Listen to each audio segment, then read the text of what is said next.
Bienvenue juin et bienvenue pour ce nouveau mois sur le studio en ligne. Je suis vraiment ravie de vous retrouver et de continuer à explorer avec vous. Ce mois-ci, on va entrer dans ce qui, je crois, résonne beaucoup avec l'expérience de nos vies sur le tapis. Je vais vous proposer un thème qui est ouverture juste. Et derrière ces deux mots se cachent, je crois, des questions assez complexes, intimes, parfois inconfortables, mais finalement, sans doute, j'espère, toujours féconde. Quand on parle d'ouverture, surtout dans le monde du yoga, on imagine souvent quelque chose de très lumineux, de presque idéalisé. Et s'ouvrir, c'est bien.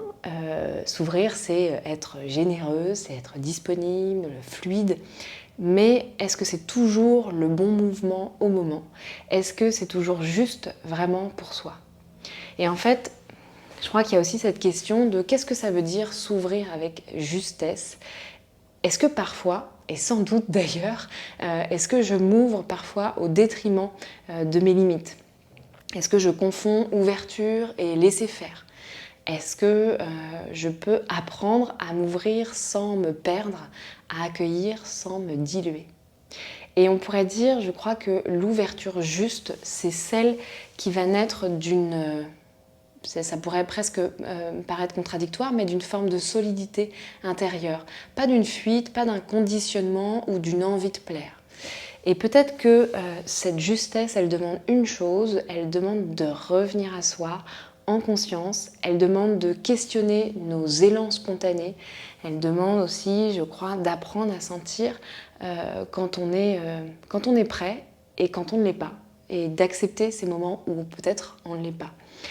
Et donc tout ça, on ne peut pas, je ne crois pas en tout cas, le penser juste avec la tête, tout du moins dans la pratique du yoga. On doit aussi le vivre dans le corps, mais peut-être même dans la vie finalement. Et donc c'est là qu'intervient notre posture du mois. On va explorer autour de Eka Pada Raja Kapotasana, le pigeon royal. Alors c'est une posture vraiment très exigeante qui est pas spectaculaire par essence, mais souvent rendue spectaculaire par les images qui sont véhiculées beaucoup sur les réseaux sociaux notamment. Et on imagine tout de suite vraiment beaucoup de souplesse, de lâcher prise, un corps qui s'ouvre vraiment très grand. Mais dans cette approche, nous, c'est pas ce qu'on va chercher. Ce qu'on va chercher plutôt, c'est la progressivité, c'est la justesse du mouvement.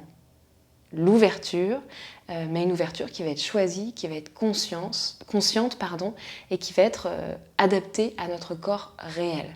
Parce que c'est pas parce que j'ai pas une énorme souplesse et que je ne peux pas réussir une posture telle que je la vois par exemple sur certaines images, que je ne peux pas la pratiquer, que je ne peux pas explorer, que je ne peux pas sentir et que je ne peux pas progresser.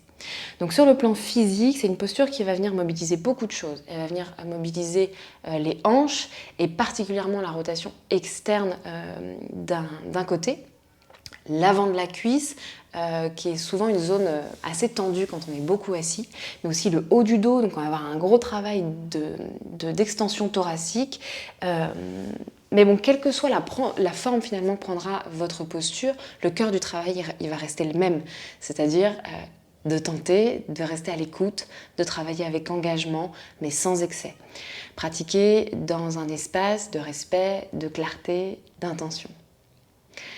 On va travailler exactement de la même manière que les mois précédents. Donc pour soutenir ce thème-là, il y aura 4 flows. Donc toujours le premier qui va venir travailler un petit peu plus en douceur et en flexibilité pour étirer, pour commencer à mobiliser. Un second flow qui sera plus un travail d'équilibre pour trouver la stabilité dans l'ouverture. Ensuite un flow dynamique pour vraiment activer, circuler et libérer. Et puis enfin un flow de renforcement pour chercher à créer une ouverture qui est portée justement par la force, par les muscles. Et donc tout ça viendra trouver en fin de mois, comme d'habitude, un petit live pour pratiquer ensemble. Voilà pour ce mois-ci, j'ai hâte de partager toutes ces pratiques avec vous et je vous dis à très bientôt.